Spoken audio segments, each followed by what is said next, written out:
Hey there, Drowsy Historian here. Tonight you're not a cowboy or a pioneer.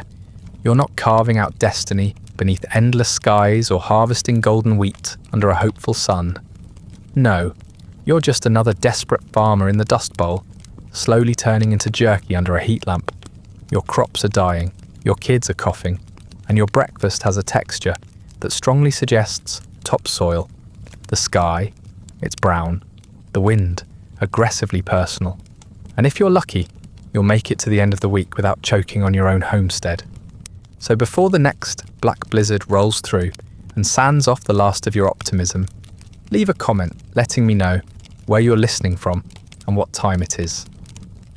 I always love hearing who's tuning in from around the world, and if you'd like early access to more slow, dusty declines into the worst parts of the past, and other perks like ad-free audio of these episodes, there's a link to the Patreon in the description. Now lie back, get comfortable, and maybe keep a damp cloth nearby. Let's begin. You came out here because someone told you it was paradise. Maybe it was a pamphlet, or a man in a dusty hat with a mouthful of promises. Maybe it was just the government dangling the Homestead Act like bait on a rusted hook. Either way, you packed up everything you owned, kissed your old life goodbye, and headed west into a horizon so flat you could see your own disappointment coming for miles. They told you the land was free. They told you the soil was rich. They told you all it needed was a little sweat and a good Christian work ethic. What they didn't tell you, or maybe what you chose not to hear, was that this land didn't like to be messed with, and that it holds grudges. It wasn't hard to believe the hype. The Great Plains were wide open and supposedly waiting for someone just like you. You could claim 160 acres for next to nothing, just by promising to farm it for 5 years. That seemed like a bargain. You didn't think too hard about why no one else wanted it before you. Maybe they just lacked your grit, your vision, your mule. Maybe they lacked the unearned optimism it takes to look at a treeless expanse of brittle grass and say, yes, this is where I'll build a future. The earth looked calm enough, passive, yours for the taking, and for a while it worked. You dug a house into the dirt because wood was a luxury and you were resourceful. You ploughed the land into long straight furrows, turning up thick black soil that smelled like promise. You planted wheat, the golden idol of the prairies, and it actually grew. You felt powerful, godlike. The rain came just often enough to lull you into confidence. The wind was constant. Yes, but it was a whisper then, not yet the screaming banshee it would become. You told yourself this was the good life. You told your neighbours too, not that they needed convincing. Everyone out here was selling the same story, that this land had finally been tamed and you were the ones who did it. What you didn't realise was that the land was only playing dead. You were part of a generation that believed in improvement, that nature could be bent into submission if you just threw enough steel and sweat at it. The plough was your weapon. The tractor was your warhorse. And the wind? The wind was just background noise. You stripped away the native grasses that had held the earth together for millennia, replacing them with endless rows of wheat, because wheat paid. During World War I, prices soared. Wheat wasn't just a crop, it was a patriotic duty. Wheat will win the war, they said, and you believed it, because it sounded better than debt will win your soul. The war ended, but your farming didn't. Wheat prices dropped, but your ambition didn't. So you planted more, everyone did. More acres, more machines, more yield. The grass was gone, the roots were gone, and the soil was starting to feel a little naked, but no one cared. You were feeding the nation. You were a backbone of America. You were a human buzzword. Independence, hard work, progress. And you were digging your own grave, one furrow at a time. Somewhere in the distance, an old man probably muttered something about cycles, about droughts, about not trusting good years too much. You ignored him. He didn't own a Model T, and he still used horses. He was obviously a relic. You, on the other hand, were the future. You didn't need superstition, you had science. And science at that time was very busy telling you that rain follows the plough, that if you disturbed the soil enough, the sky would reward you, that you could summon weather with effort alone, which is an impressive level of confidence for someone who couldn't even predict next Thursday. Of course, what you were really summoning was a reckoning. You just didn't know it yet. For now, there was plenty of sunshine, the kind that bakes your skin into leather and bleaches your optimism a nice crisp white. Your family grew. Your debts grew faster. You expanded your fields. Because what else were you going to do? Stop? You were already in too deep financially and physically. And besides, this was America. The land of self-made men, bootstraps, and relentless forward motion. You didn't have time to look back. You didn't even have time to look down. If you had, you might have noticed that the soil was starting to lose its weight, its grip, its purpose. But hindsight is for people with time to think. You were too busy chasing yields, praying for prices to rebound, and keeping your livestock from eating your shirt. You still believed, deep down, that next year would be better, that the rain would return, that the wind would behave, that the land would keep giving. Because you were an American farmer, and American farmers don't fail. Not unless the sky falls. Not unless the ground rises up. Not unless the very earth you broke turns around and breaks you back. Which, inconveniently, is exactly what's about to happen. The first time you ploughed it, the land practically sighed. It didn't fight back. Not at first. The earth split open easily, like it had been waiting centuries for someone with iron blades and self-confidence to come along and carve it into submission. You'd never seen soil so dark, so rich, so cooperative. It rolled over your boots in soft, curling clumps, as if it agreed with your plan. It didn't, but it was very good at pretending. You got good at it too, breaking sod, straightening lines, covering acres in perfect rows that glinted gold in your imagination. You started with horses, then traded up for a tractor as soon as you could. The Fordson was loud, clunky, and just powerful enough to make you feel like a conqueror. You worked long days, sun up to sundown, your back turning to leather, and your lungs filling with bits of victory and dust. The neighbours said you had a knack for farming. Really, you just had the audacity to plant one thing and hope it wouldn't betray you. What no one said out loud, or maybe no one realised, was that this wasn't how farming had ever worked before. The prairie wasn't built for wheat. It had its own system, and you wrecked it with the enthusiasm of someone who's never read a science book. Native grasses had deep, tangled root systems that held the topsoil in place through droughts, blizzards, and time itself. You tore all of that up like it was garbage. You didn't rotate crops.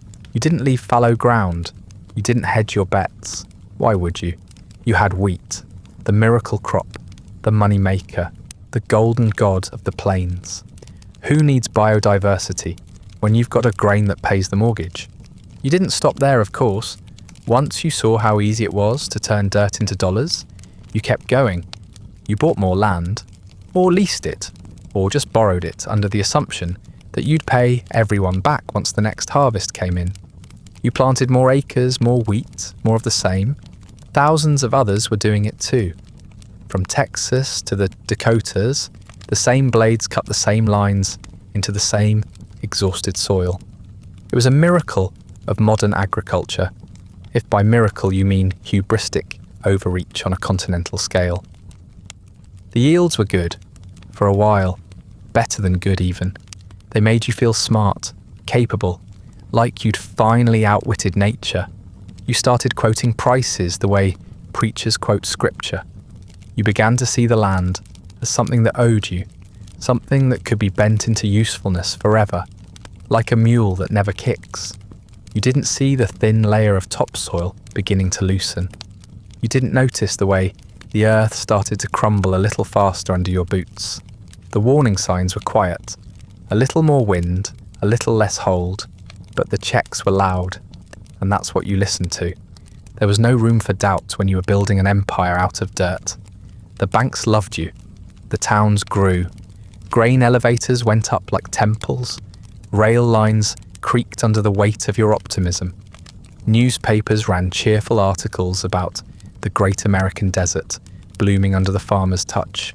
No one wanted to hear that maybe, just maybe, ploughing millions of acres of dry land to plant a single crop might be something less than a long-term strategy. If there were dissenting voices, they got buried in wheat, figuratively, for now. At some point you stopped looking at the land as something alive. It became a surface, a grid, a place to impose your will. You didn't walk your fields anymore. You drove them, engine roaring, dust in your teeth, skin red and cracked like the clay beneath your boots. You wore your sunburn like a badge. You joked about your dirt tan. You were a man of the soil, even as the soil quietly started slipping away. If you'd stopped to dig your fingers into it, really dig, you might have felt how loose it was getting, how dry, but you were too busy chasing yields, too proud to consider retreat. Every year, you doubled down. Every storm you ignored. Every small failure you patched over with more acreage.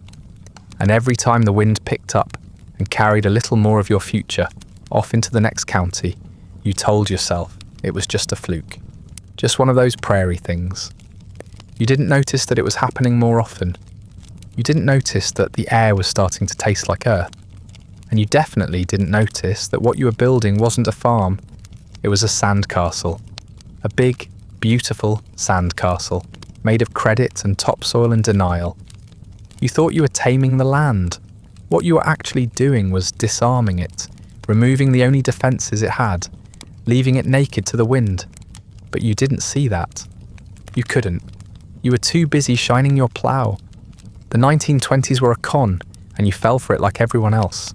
It's not your fault, really. The decade had all the right illusions. The wheat was high, the skies were wide, and money seemed to fall out of the ground like it had nowhere better to be.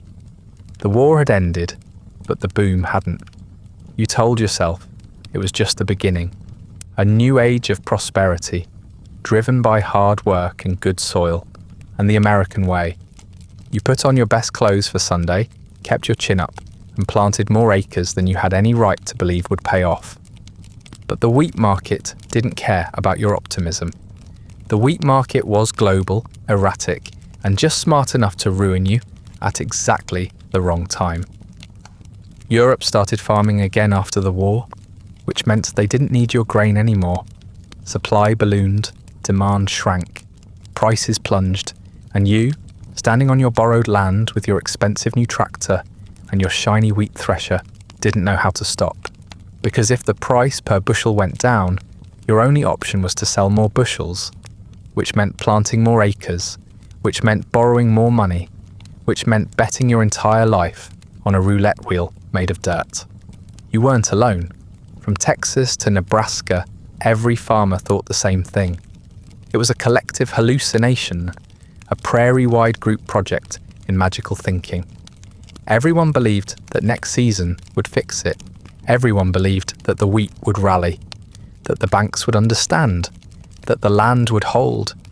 And as a result, no one stopped. The tractors kept moving, the soil kept turning, the debts kept stacking. You weren't farming anymore. You were gambling with a shovel.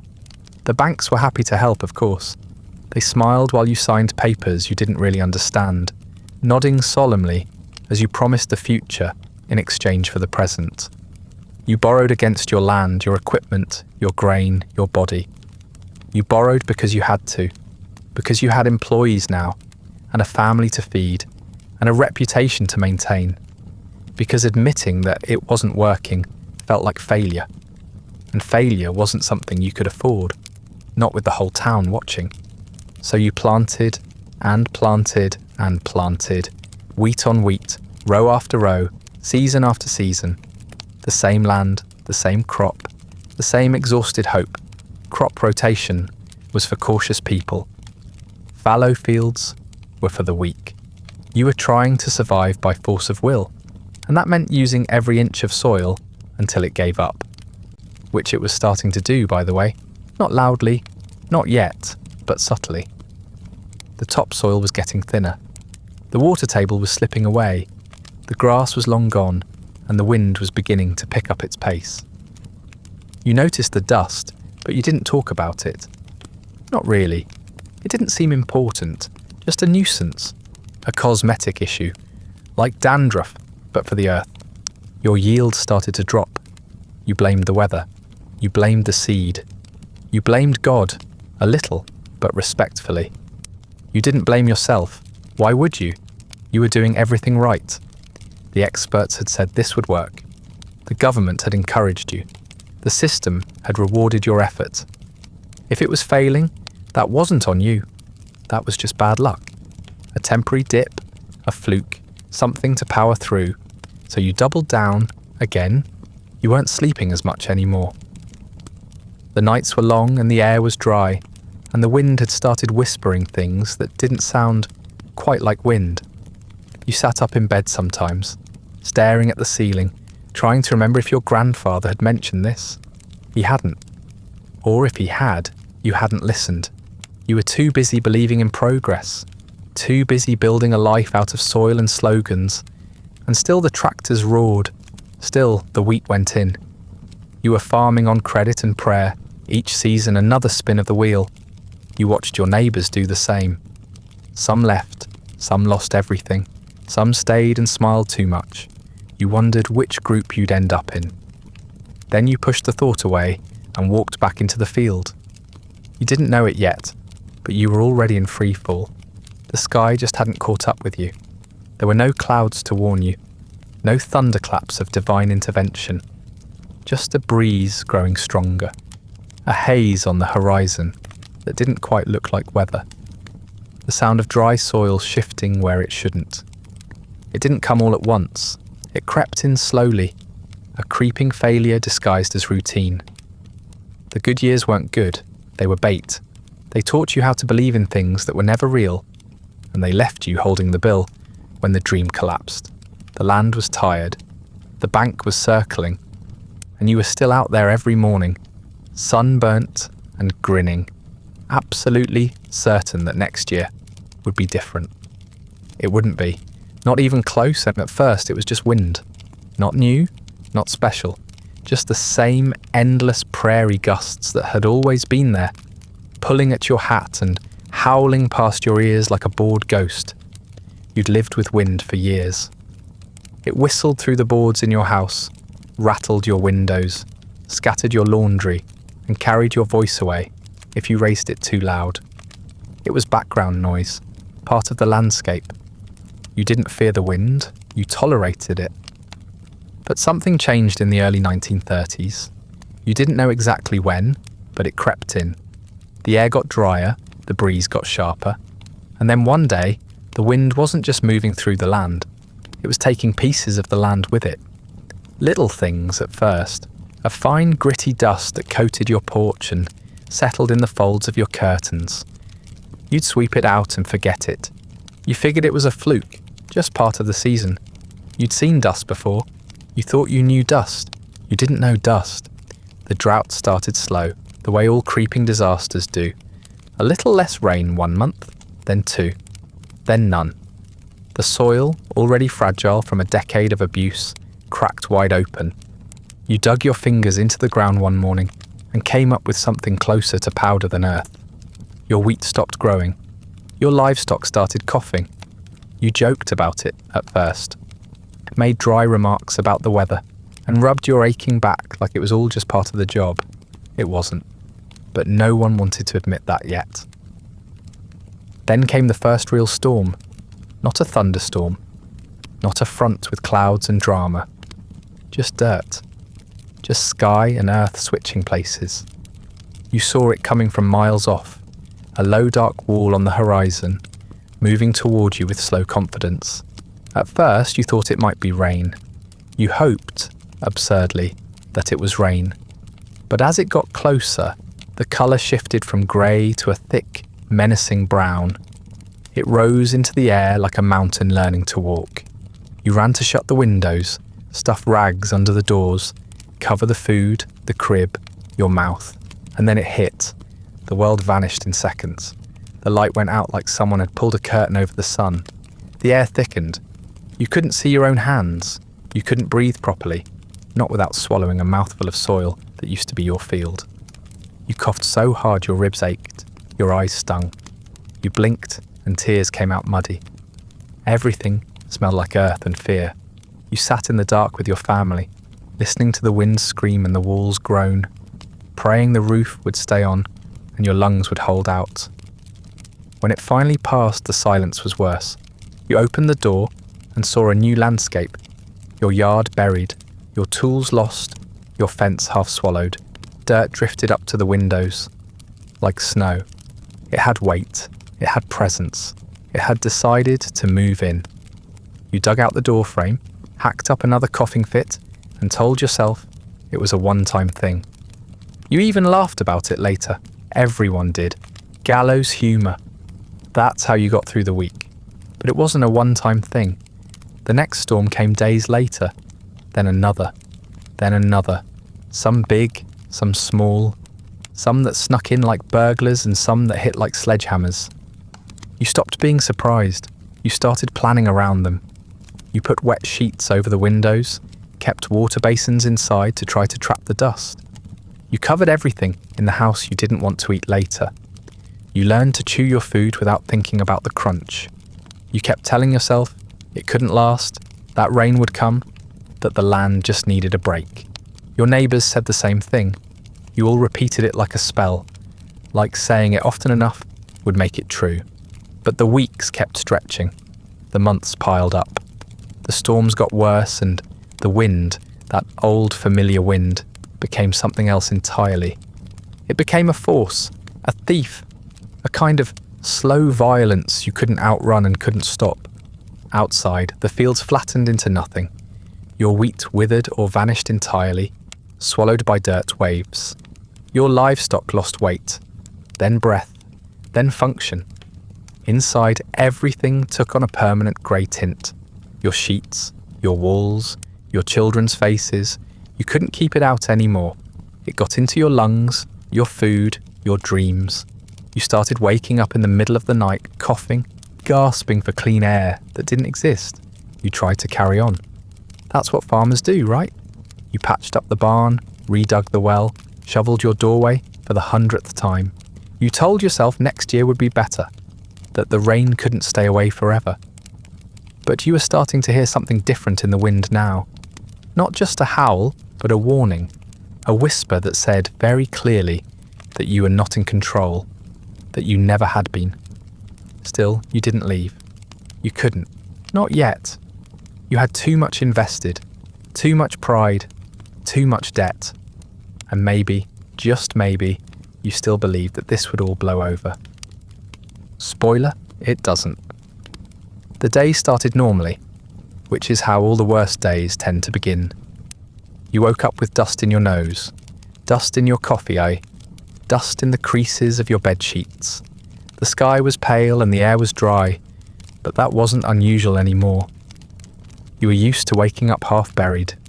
You got dressed, covered your mouth with a damp rag out of habit, and stepped outside into what passed for morning in the spring of 1935. Bright enough to make you squint, dry enough to make your teeth itch. You figured you'd spend the day checking the fence, maybe trying to plant something doomed, maybe just pretending this was all fine. April 14th, 1935. A Sunday. You'd learn later that they'd call it Black Sunday, because nothing sounds more biblical than a weather event trying to murder a continent. But at that moment, you were just going about your life, same as always, tired, itchy, vaguely resigned. You weren't expecting anything apocalyptic. You should have been. The first sign was the wind changing direction. Not just gusting anymore, but shifting, like it had somewhere it wanted to be and wasn't in the mood to wait. You looked west and saw it, a shape on the horizon, too dark to be a cloud, too low to be harmless. It stretched from ground to sky, a rolling mass of dirt and fury, moving faster than you thought wind could move. You'd seen dust storms before, but not like this. This one didn't look natural. It looked personal. The wall hit like a freight train. The light vanished in an instant. One moment, you were squinting at the sun. The next, you couldn't see your hand in front of your face. The air turned solid. Not just dusty, but thick, choking, pressing in from all sides. You slammed the door shut behind you, bolted the windows, stuffed rags into every crack. And still the dirt came. It oozed through the walls, swirled in the air, coated the furniture, buried your dinner. The world had turned into a vacuum cleaner bag, and you were the unfortunate sock that got stuck inside. Outside, it got worse. The wind shrieked like it had something to prove. Livestock suffocated in the fields. Chickens dropped dead in coops. Horses panicked and ran straight into fences they couldn't see. Inside, your children cried, their voices muffled behind damp cloths. You tried to calm them, tried to make it seem like this was just another storm, just another day. But your lungs burned. Your eyes ran black tears. Your hands shook, and the dirt tasted like copper and old regrets. It went on for hours. The temperature dropped. Static electricity built up in the storm cloud until blue sparks danced off metal surfaces, off doorknobs, off the tips of your own fingers. You huddled in the dark, breathing shallowly, hoping the roof would hold. You heard stories later of people who got lost walking from the house to the barn, of cars that vanished off roads, of families who tried to outrun it and didn't make it. One woman reportedly hanged wet sheets in her house to catch the dust, only to find them stiff with mud by morning. Another man tied a rope from his front door to the outhouse, like a lifeline in a blizzard. Only this wasn't snow. This was earth in revolt. By the time the storm passed, you'd lost track of how long it had been. 3 hours? 4? You opened the door cautiously, half expecting the outside world to be gone. It wasn't, but it was buried. A fresh layer of dirt covered everything. The porch, the well, the livestock shed, your sanity. The sun was back, but weak, pale, like it had just survived something traumatic. You breathed in the aftermath and coughed again. You were always coughing now, so was everyone. They called it dust pneumonia, a clever little phrase that made it sound almost clinical, like something you could treat with rest and water. But the truth was uglier. Your lungs were filling with fine particles of dirt, pulverized soil that had once been your livelihood. It clogged the airways, inflamed the tissue, and slowly suffocated people from the inside out. Children died. Elderly neighbours vanished from the porch and were found days later, crumpled and silent, mouths full of soil. You tried not to think about it. You tried not to notice that your own cough was getting deeper. Living through that storm was like being inside a sandblaster, set to maximum. Except instead of metal, you were made of soft, vulnerable human bits. Your skin cracked, your nostrils bled, you tasted dirt every time you swallowed. You woke up in the middle of the night gagging, your pillowcase damp with sweat and dust. There was no such thing as clean anymore, just different shades of contaminated. And yet, when the storm cleared, you still went back to work. What else could you do?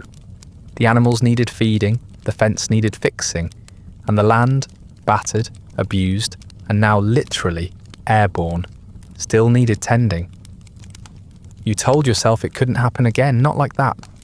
You lied to yourself, because the truth was too big to hold all at once. That storm was the worst you'd ever seen, but it wouldn't be the last. The wind had found its strength, and it wasn't planning on giving it back. Your house used to be a refuge, a little crooked maybe, drafty in the winter and sweaty in the summer, but it was yours. A place with walls and a roof, somewhere you could sit at the end of a long day and pretend, if only for a few minutes, that you were safe from the world outside. Now, the walls whistle, the roof moans, and the inside of your home feels like someone spilled a sandbox into every corner and then shook the whole thing like a snow globe. Every surface has a texture now, and not a pleasant one. The floorboards crunch beneath your boots, no matter how many times you sweep. The sheets on your bed feel like they've been dredged through gravel. When you sit down to eat, the first thing you do is blow the top layer of dust off your plate. It doesn't help. The second thing you do is chew slowly, because there's grit in every bite, and you're hoping to avoid cracking a tooth on the seasoning. Spoiler, it's always dirt. There's no part of your day that isn't a battle against dust. You've nailed wet rags over the windows and stuffed them into the door frames, but the dirt still gets in. Sneaky and patient. Like it knows you're losing, it settles on your shelves, in your hair, under your fingernails, behind your eyes. You can feel it lining your lungs when you wake up in the morning, coating your throat like a second skin. You cough so often now that your ribs are sore, and you've stopped noticing when blood comes up with it. It's just part of the routine. Cleaning has become your new full-time job, not that it pays.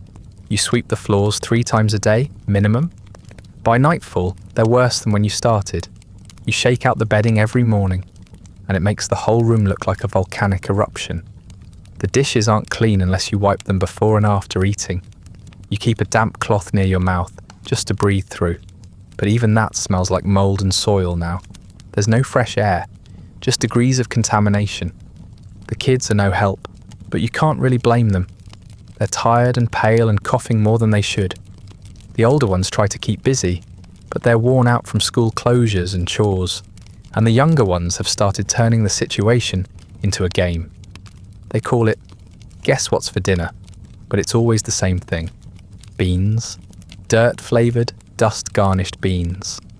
Sometimes there's bread, if you're lucky, and the flour hasn't turned grey. Meat is a memory. Vegetables are theoretical. You caught one of the kids licking condensation off the window pane last week, and you didn't even have the heart to stop them. You used to have curtains. Now you have dust collectors. You used to have a pantry. Now it's a collection of sealed jars that still somehow manage to get dusty inside. You used to think of your home as a place where you could raise a family. Now you think of it as a structure that might eventually collapse under the weight of airborne soil. You've patched the roof so many times that it looks like a quilt. Half the windows are boarded up, not because of break-ins, but because glass can't keep out the earth anymore. Nothing can. You've stopped bothering with some chores entirely. Washing the linens? Pointless. Cleaning the chimney? It's full of dust, not ash. Painting the walls? You'd be better off sculpting them out of mud. You do what you can to maintain some illusion of order, because if you stop, you're not sure you'll ever start again. But deep down, you know the house isn't winning. It's absorbing the storm, little by little, turning into a tomb built out of splinters and sediment. You try not to think about how long it's been since you saw the sky properly. The sun still rises and sets, technically, but it's always filtered through a haze that turns the light an odd, sickly yellow. Indoors, the shadows are dull and flat. You've taken to keeping lamps on during the day, not because they help, but because they make the darkness feel slightly more intentional. Every conversation in the house circles the same topics now. When will the rain come? How long until the well runs dry? Whether the neighbours are holding up? And if it's time to leave. But you know you're not leaving. Not yet. You've built too much here. Left too much behind already. Besides, where would you go? California doesn't want you, and the East thinks you brought this on yourself. So you stay, and sweep, and cough, and hope that someday the air won't feel like it's trying to sandpaper your insides. Some nights, after the kids are in bed, and the wind dies down, enough for silence to sneak in, you sit at the kitchen table and stare at the lamplight floating in the dust. It looks almost beautiful, if you squint, like gold drifting through the air. Then you breathe in, choke on it, and remember that beauty's just what misery looks like when you've run out of options. You try not to look at your children too closely these days. Not because you don't love them, you do with every exhausted cell in your body, but because it's getting harder to pretend they're okay. Their faces are thinner than they used to be. Their cheeks have lost that round pink glow they had back when food was regular and the air wasn't a hazard. Their coughs are deeper now, dry and rattling, like the house in a windstorm. You tell yourself it's just a cold, or the season, Or maybe allergies, but it's not. It's dust pneumonia, and pretending otherwise won't make it go away.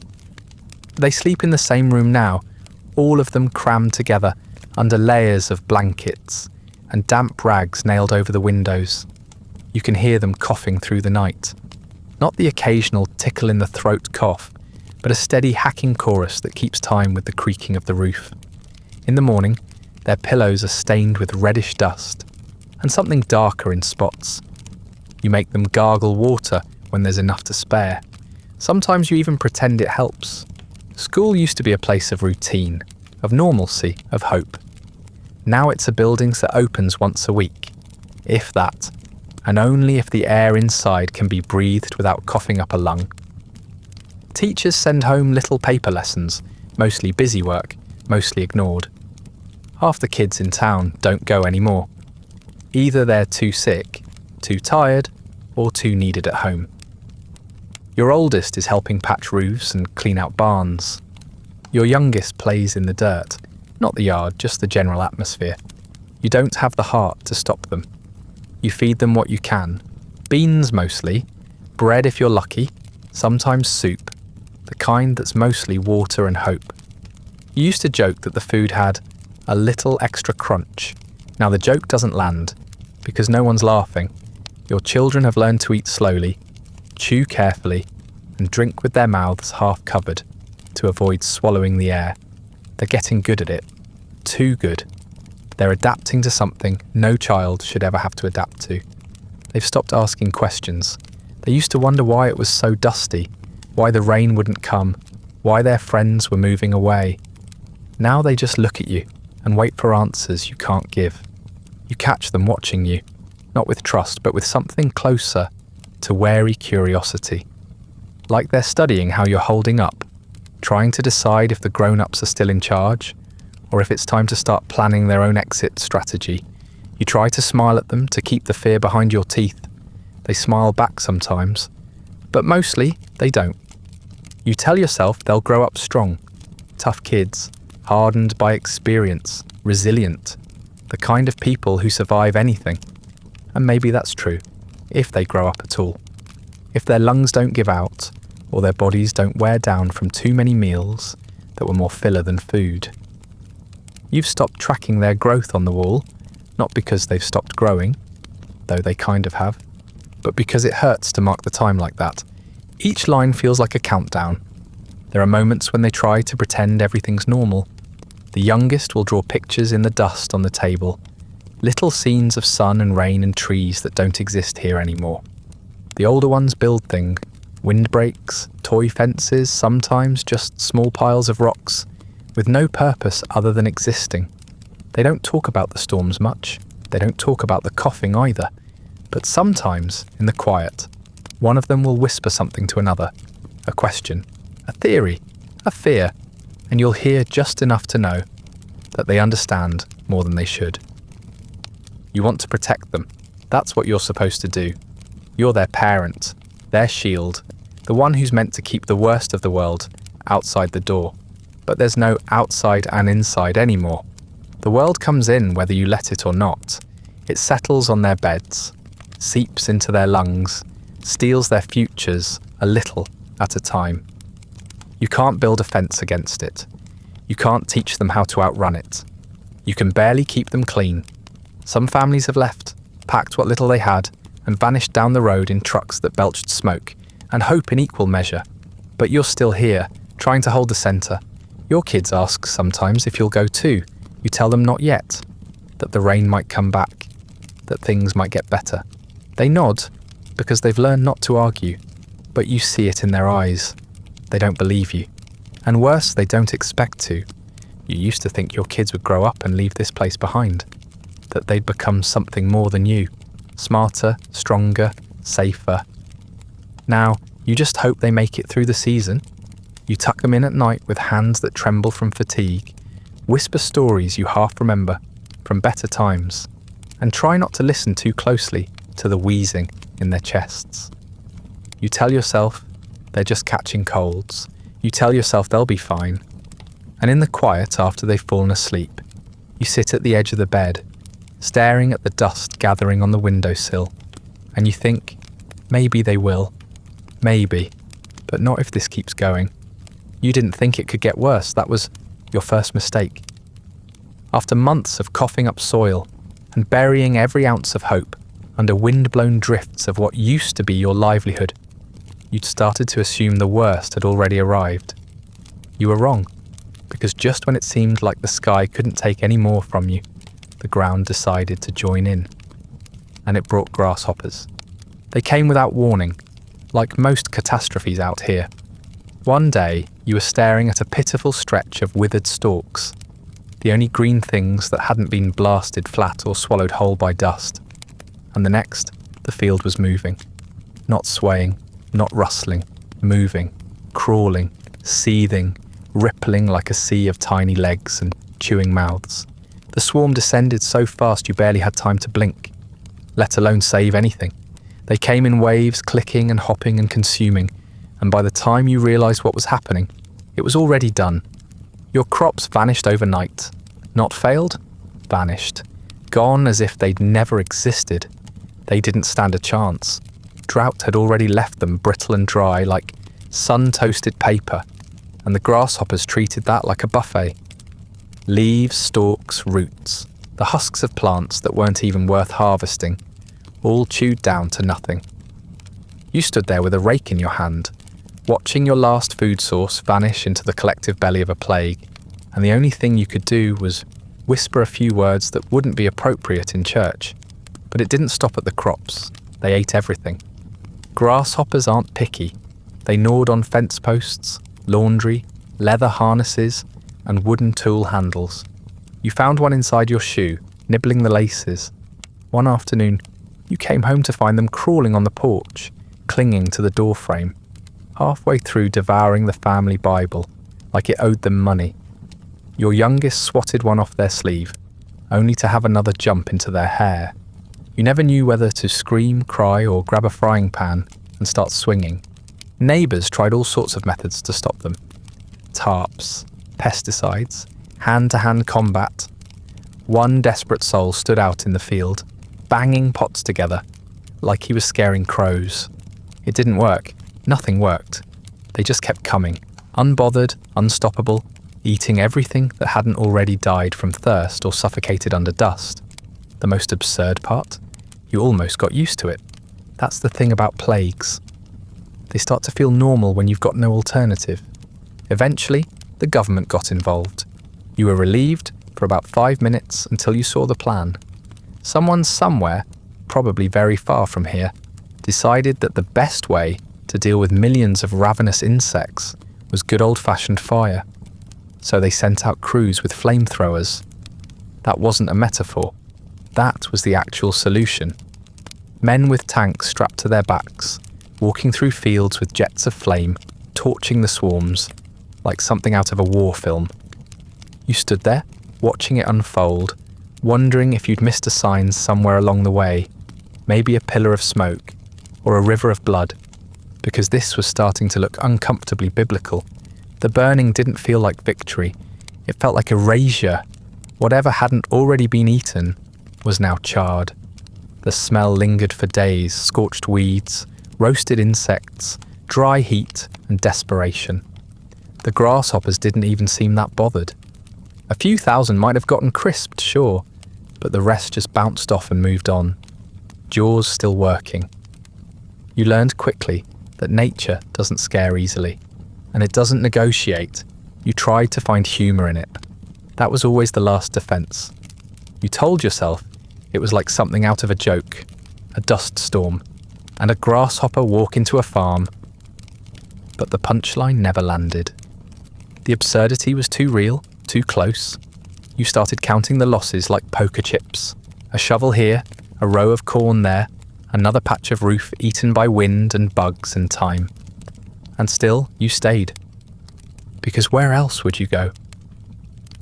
In the evenings, after the flames died down and the ground stopped crawling, you sat on the porch and watched what was left of the sunset bleed through the haze.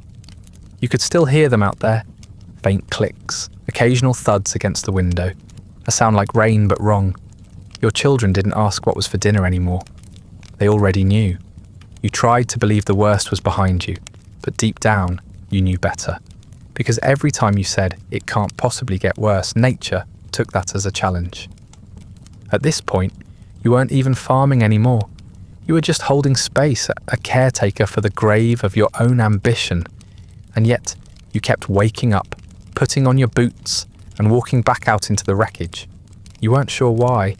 Habit maybe, stubbornness, or maybe you just wanted to be there, standing in the ruins, when the next absurd disaster rolled in. That way, at least, it wouldn't catch you off guard. By the time the government showed up with real plans and funding, you already had a decent idea of what their help looked like. Men with clipboards and flamethrowers torching grasshoppers, like it was trench warfare. So when the next wave of intervention arrived, this time with jobs programs and science pamphlets instead of kerosene, you didn't exactly roll out the welcome mat. You were still coughing up yesterday's storm, still feeding your kids beige beans with a side of despair. But now, the men in suits were talking about soil structure and land rehabilitation, and that was just credible enough to make you curious. This wasn't emergency theatre anymore. This was strategy, or at least it wanted to be. Washington had gotten involved in earnest, and suddenly you were swimming in acronyms. CCC, WP, SCS. Men started showing up in uniform, not soldiers but labourers, hired through Roosevelt's New Deal to tame the land that had already devoured you. The Civilian Conservation Corps put young men to work planting trees across the prairie, whole miles of saplings meant to act like a windbreak, as if nature could be managed with a neat green border. The theory was nice. The results would take years. The WPA, the Works Progress Administration, was more immediate. They offered jobs, real ones, with a wage, a purpose, and enough structure to make the day feel less like a countdown. You weren't building wealth anymore. You were building ditches, sidewalks, fences, sometimes even outhouses. None of it was glamorous, but it gave you a paycheck.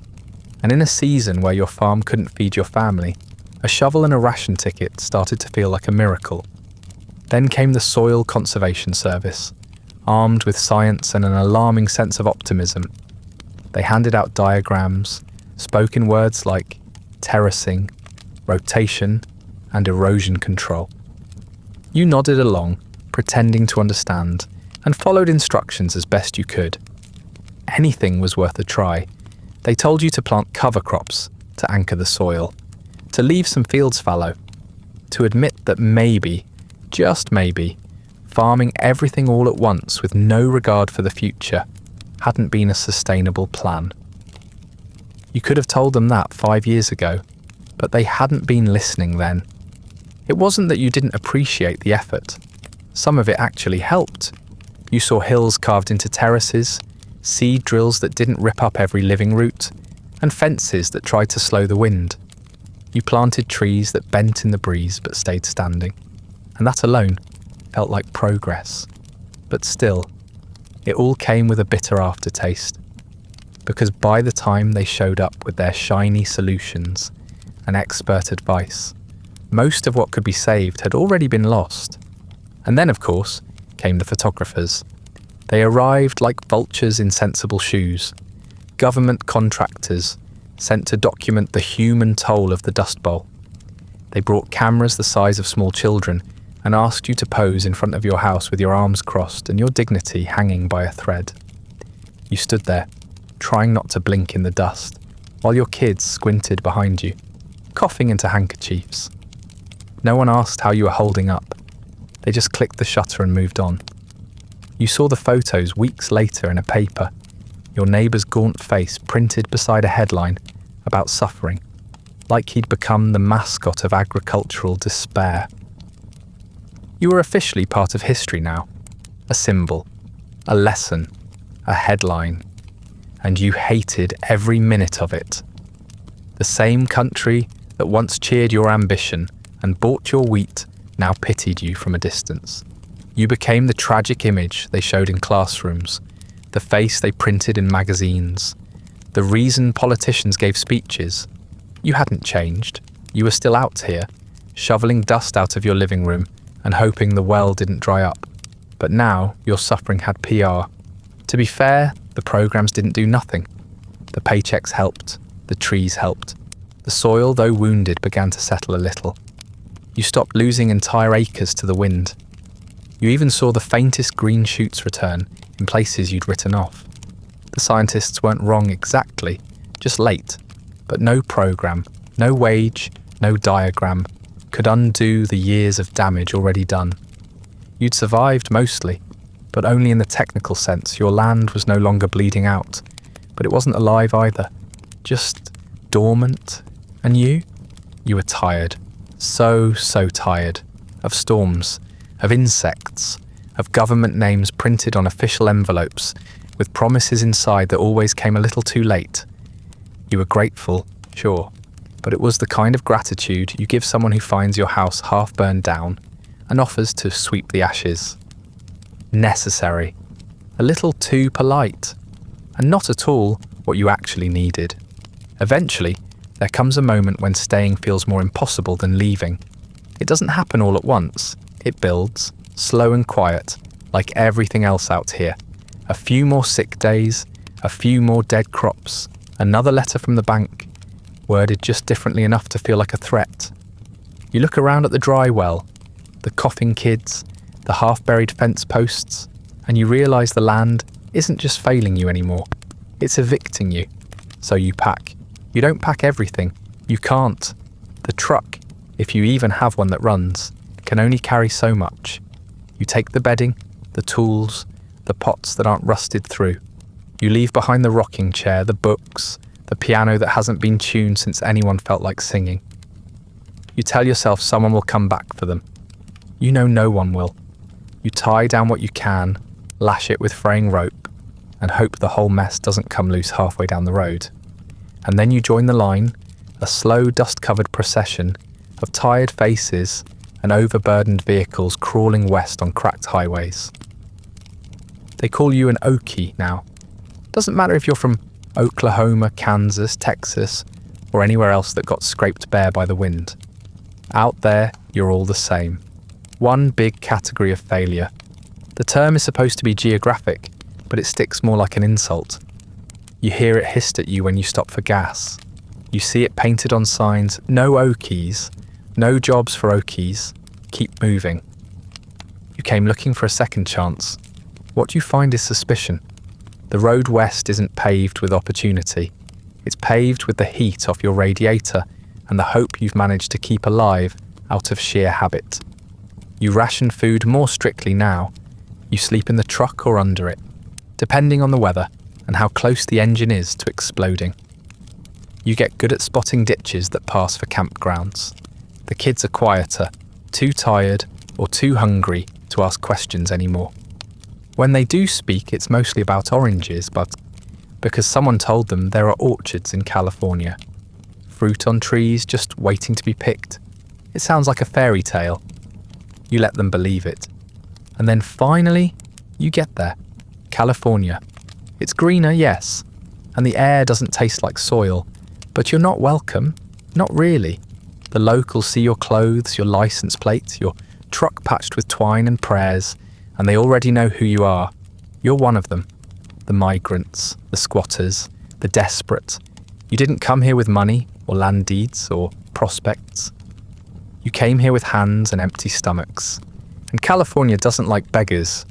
You dreamed of oranges, the sweet dripping kind, fresh from the tree, so abundant you could eat, until your hands were sticky and your teeth ached.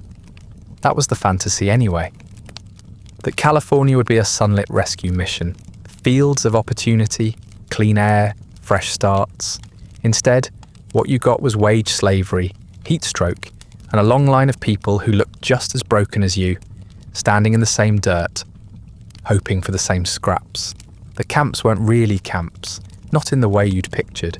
They were more like organised squalor, rows of makeshift shacks, tents held together with twine, an old billboard canvas, floors made of mud when it rained and baked clay when it didn't.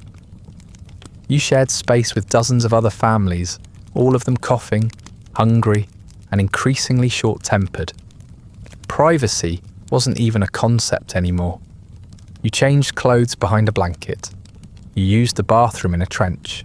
You cooked over a shared fire and hoped no one took your pot while your back was turned. Everything smelled like a combination of smoke, mildew, and desperation. The flies were constant. The water was questionable. Disease passed through like it was collecting rent. If someone in the next shack started wheezing, you all started sleeping lighter. When the wind shifted, it carried not dust this time, but the scent of human waste and overripe fruit, both equally sour in your nose. The work was there, technically, but it was never enough. You were paid by the box or the basket or the bushel, not by the hour. And if the crop was bad or the weather turned or too many other workers showed up, you earned next to nothing. It wasn't a job. It was a competition, one where the winners still barely scraped by and the losers skipped dinner. You worked sun up to sundown, hunched over vines and trees, sweat turning your shirt stiff with salt. Then you walked back to camp and stood in line for water you hoped wasn't tainted, and beans you hoped hadn't been there since morning. Your kids worked too, not officially of course, but small hands could move fast and no one in the fields was checking birth certificates. They picked berries and tugged at tomato vines, their fingers stained and blistered, their shoulders already bearing more than they should. You told yourself it was temporary, just enough to save, just enough to get out of the camp and into something that didn't leak when it rained. But weeks blurred into months, and the exit never seemed to appear. Locals treated you like a threat. They assumed you were stealing jobs, even though the jobs barely paid. They called you lazy, even though you hadn't stopped moving since you got here. They locked their stores, raised their prices, and watched you like you were contagious. You avoided town when you could. When you couldn't, you kept your head down, counted your coins twice, and prayed no one asked where you were from. The answer was always the wrong one. You tried to hold on to your dignity. That was the one thing the storms hadn't blown away.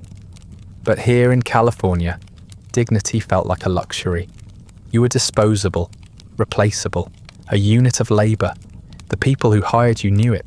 So did the people waiting in line behind you. You weren't building a life anymore. You were just surviving one. Sometimes you caught a glimpse of yourself in a window, thinner than you remembered, dust still tucked into the lines of your skin, eyes half closed from fatigue. You looked like someone out of a novel, one of those characters in the kind of book they write about suffering to make it feel noble. The grapes of wrath came out around now. Everyone talked about it like it explained something, like it captured your story, but the truth was Steinbeck didn't have to sleep on a pile of rags next to a coughing toddler. He didn't have to pick peaches for 2 cents a basket, while pretending he wasn't getting fleeced. It wasn't fiction to you. It was the part of the story no one wanted to write. The days after the plot ends, where no one gets a victory speech and no one fades out heroically. You used to think the Dust Bowl had broken you. But California just made it official. It took everything you still had, your pride, your independence, your name, and replaced it with a number on a worker roster and a reputation you didn't earn. You weren't poor with purpose anymore. You were just poor with scenery. And yet, you stayed. You bent your back. You took the work. You endured the slurs and the stares. You watched the sun rise over the fields and told yourself it was better than dust, better than dead cattle and dry wells. Maybe it was, but it didn't feel like salvation. It felt like purgatory with a better crop yield. Most nights you were too tired to dream, but on the rare occasion that your mind drifted far enough away, you'd find yourself back in the fields of your youth, where the soil was black and the future was unwritten. Then you'd wake up in your bunk, sweating in the heat, a beetle crawling across your shirt, and remember, you traded that future for this one.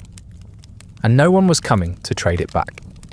It didn't happen all at once, which was probably for the best. If hope had come like a lightning bolt, you wouldn't have recognised it. You'd have flinched, ducked, and waited for the sky to fall again, but instead it arrived in microscopic doses, small changes, subtle shifts, just enough to keep you from giving up entirely, though not nearly enough to make you believe this was over. The soil conservation programs that once felt like a government experiment started to show a few results. Not miracles, not transformations, but signs. Terraces held the rain a little longer. Windbreaks caught more dust than they let through. The cover crops didn't die immediately. The land wasn't healthy, not even close, but it had stopped actively bleeding. The topsoil wasn't trying to escape every time the breeze picked up. That counted for something. Then eventually, the clouds came back. Not often, not generously, but enough to matter. The first real rain in years hit like a prank, a quick burst that turned the dust to paste and made your roof leak in 6 new places. But the second one lingered, and then the third. You didn't celebrate. You just stood on the porch watching the drops soak into the ground and thought, well, I guess that's something. You were too tired for joy. The crops still failed more often than they succeeded, but they didn't always fail. Sometimes a little wheat grew. Sometimes the corn didn't curl into itself like a dying fist. Your animals stopped dropping dead from thirst. You found yourself walking the field without that familiar knot of dread in your stomach. Not because you trusted the land, you'd learned better, but because your body didn't have the energy to brace for catastrophe anymore. Around you, other people made decisions. Some packed up and left for good. They sold their farms for whatever they could get, loaded their lives into trucks and drove towards cities that didn't want them. Others rebuilt, hammered new boards into old barns, bought seed again, fixed up the tractors with wire and spit and prayer. You didn't do either. You just stayed. Not rebuilding, not retreating, just surviving in place like a tree too stubborn to fall over. You still worked. Not the same kind of work, not the proud, optimistic, we're going to make this land ours kind. More like maintenance. You patched what needed patching. You planted what might grow. You filled in the gaps the storms had left, both in your house and in your memory. You didn't talk about the worst of it. No one really did. It lingered behind your eyes in the way you hesitated before stepping outside, in the way you tightened your grip on the door when the wind blew just a little too hard. The children somehow kept growing. Not fast and not in straight lines, but enough. They carried the same cough, the same weariness, but they also learned to laugh again. Awkward, brief little laughs that didn't quite make it to their eyes. They'd seen too much. You knew it. They'd grown up inhaling failure, eating rationed beans, watching the adults fall apart one crack at a time. But they were still here. And sometimes, that felt like the only thing worth noticing. You weren't grateful. Not exactly. Gratitude required energy you didn't have. It also required a sense of fairness, and you'd long since stopped believing in that. What you felt was something quieter, less like hope and more like muscle memory. You got up because you always had. You worked because something needed doing. You watched the horizon because it was better than looking at the past. There wasn't peace, but there was silence. And sometimes that was close enough. There were good days now, or what passed for them. Days when the sky stayed blue, the wind behaved, and your boots came back from the field without needing to be beaten clean. Days when the chickens laid eggs, when the bread rose, when no one coughed before breakfast. You didn't trust those days, but you took them anyway, pocketed them like loose change you weren't sure how to spend. Maybe they'd add up. Maybe they wouldn't. You never expected to feel settled again, and you didn't. What you felt was less like recovery and more like fatigue reaching a plateau. The crisis had stopped accelerating. That didn't mean things were good, just that they weren't getting dramatically worse every day, and that for someone who had lived through the dust, the drought, the plagues, and the pity, felt like progress. You didn't rebuild your house, not properly. You patched it, reinforced the parts that mattered, left the rest. The porch still leaned, the roof still creaked, but it held. So did you. Not because you were strong or hopeful or brave, but because the alternative was collapsing, and that took more energy than you could spare. Every once in a while, someone would visit from town and say something like, "It's better now, isn't it?" You'd nod. You wouldn't argue. But inside, you were thinking, better than what? Better than biblical annihilation? Sure. Better than sleeping in a shack built from junk, wood and shame? Debatable. But better enough, you supposed. And that was the strange part. You weren't healed, you weren't whole, but you were still here. That counted for something, even if you didn't know what yet. You always knew you weren't the kind of person they built statues for. Heroes got parades, medals, and stories passed down through generations. You got coughs that never quite went away, a sun-damaged hat, and bones that creaked louder than your porch steps. No one wrote songs about farmers who kept breathing after everything else gave out. There was no plaque for endurance, no monument for quietly staying alive while the world peeled itself apart around you. When people talk about the Dust Bowl now, and they will, they won't mention your name. You won't appear in the textbooks or the documentaries. Maybe a blurry photo, if someone had a camera the day your truck broke down on the edge of town. But that'll be it. Your legacy, such as it is, will blow away just like your soil did. And oddly enough, you've made your peace with that. You didn't survive for glory. You survived because you didn't know how to quit. You were never a martyr.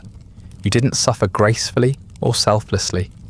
You swore, you despaired, you raged at skies that refused to rain and dirt that refused to stay put.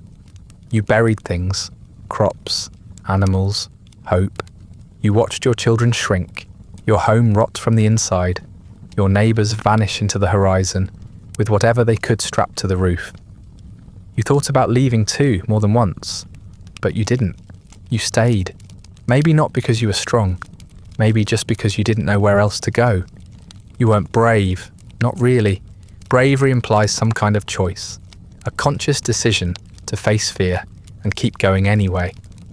You didn't choose this, it chose you.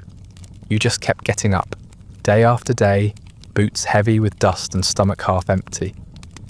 You told yourself you were waiting for the rain, or the recovery, or the miracle. But really, you were just waiting to feel like you mattered again. Like your presence on this land wasn't just a slow erasure. The land, of course, did what it always does. It endured, it adapted. Eventually, it even healed, or started to. The soil, once stripped bare and screaming, began to settle. Grasses came back cautiously. Trees grew tall enough to cast shadows again. The storms eased. The horizon stopped looking like the end of the world. But even as the land recovered, you didn't. Not fully. The wind still made you flinch.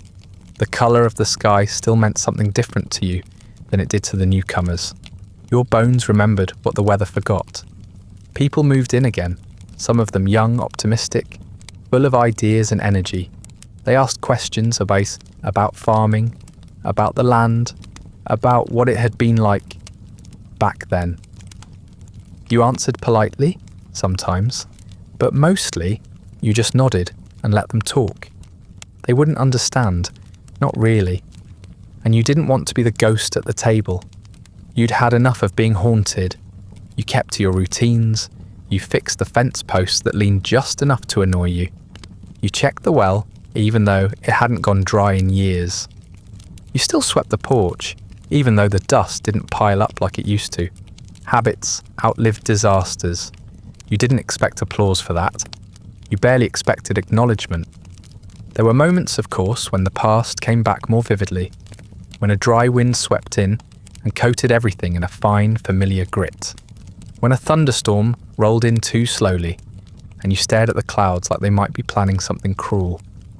When the air felt just wrong enough to raise the hairs on your arms. That's when it came rushing back. The storms, the hunger, the silence. Not memory exactly, more like residue. You'd lived through something that never quite finished dying. You looked around and saw the world moving on without you. Machines got bigger. Farming got louder. People talked about yield per acre and new irrigation systems. They called this land resilient, as if it hadn't almost broken, as if the cost had only been soil. No one talked about the men who coughed until they bled, the children who never grew quite right, the women who aged 20 years in 5. Those stories didn't get footnotes, they just faded. That was your role in the end. Not hero, not martyr, just background noise in a history someone else would tell. You weren't the villain, and you weren't the saviour. You were the one who kept going, who patched the roof, fed the kids, buried the livestock, and whispered to the dirt, even after it stopped listening. There was dignity in that. Not the loud kind, but the kind that sits heavy in your chest and never asks for recognition. So no, there won't be a statue. No song will carry your name. But if someone walks this land years from now and sees a windbreak still standing, a field still growing, maybe, just maybe, that'll be enough. Maybe you were the reason the next storm never came. The camera fades, not on a triumph, not on a grave, just on your boots, cracked and dust-caked, standing still at the edge of a field that finally stopped fighting you. That's how it ends. Not with applause, just with silence and dirt and the long, slow settling of everything you carried through the wind. Time has a funny way of smoothing things over. Decades pass, and what was once survival becomes folklore. The storms fade into statistics. The hunger turns into a footnote. People build museums now, little ones, roadside stops with dusty signs and audio guides that describe life on the prairie, like it was some kind of rustic adventure. They talk about resilience, hardship, triumph over adversity. You hear the words, if you're still around to hear them, and you don't bother correcting the record. What's the point? Tourists drive through now. They come in air-conditioned cars, wearing sunglasses and wide-brimmed hats, stopping to snap pictures of a reconstructed farmhouse that looks far sturdier than yours ever did. They walk through exhibits and point at rusted ploughs behind glass, saying things like, "Can you imagine?" And you nod politely, because no, they can't. Not really. They didn't wake up with dirt in their teeth. They didn't watch their children shrink. They didn't spend years wondering whether the sky hated them. The land has changed, but not completely. The wind still blows, softer now, but not forgotten. Every so often it kicks up just enough to sting your eyes and remind you what it used to sound like. The trees planted by those long-gone 300 boys are taller now. Their roots run deep. The soil clings to itself a little better. But if you stand in the right place, at the right time, and close your eyes, you can still feel it. That old tension in the air. The memory under the surface.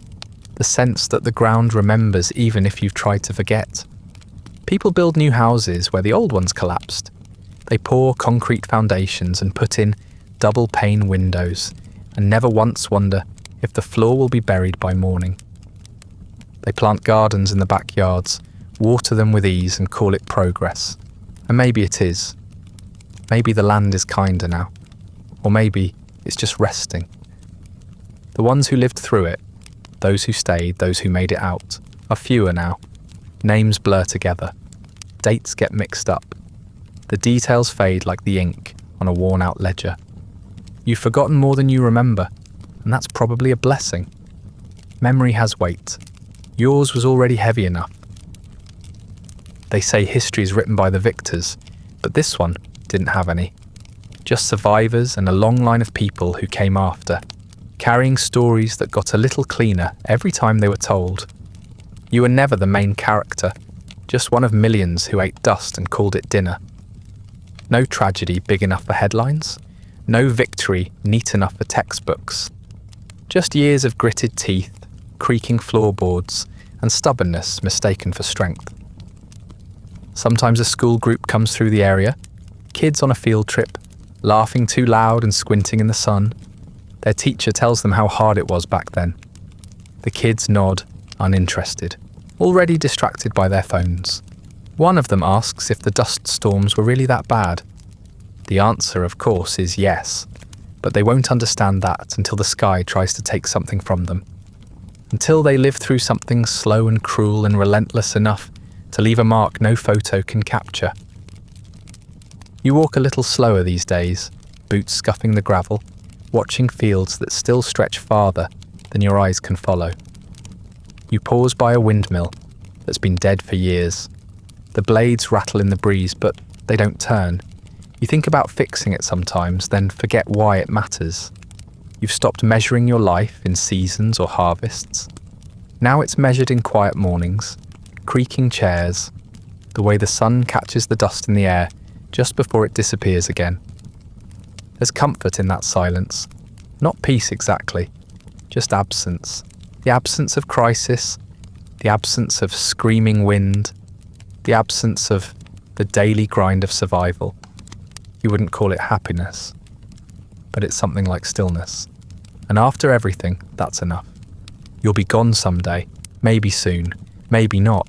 Either way, the world will keep turning. The wind will keep blowing, and someone else will walk this land, never knowing your name, never guessing what it took to hold the ground in place long enough for it to forgive you. Maybe they'll plant something. Maybe it will grow. The land remembers, even when no one else does, even when you don't. It holds your footprints in the shape of trees you helped plant. It cradles your story in roots and furrows and quiet. And it whispers, always whispers, even when no one is left to listen. So now close your eyes, let the dust settle, let the wind pass, let the silence stretch a little longer. That brings us to the end of tonight's long, slow erosion, not into disaster, but into something quieter. Dust, memory, and the kind of survival no one celebrates. If you're still awake, thank you for walking with me through the wind-beaten fields and hollowed-out silences of a life that was never meant to be heroic. If you'd like early access to more soft-spoken spirals through history's grittiest corners, along with perks like ad-free audio of these episodes, you'll find the Patreon link in the description. Feel free to like, subscribe, and leave a comment about the moment you think you'd have finally packed up the truck. And if you're listening on a podcast app, a rating or review helps others find their way to these videos. Sleep well.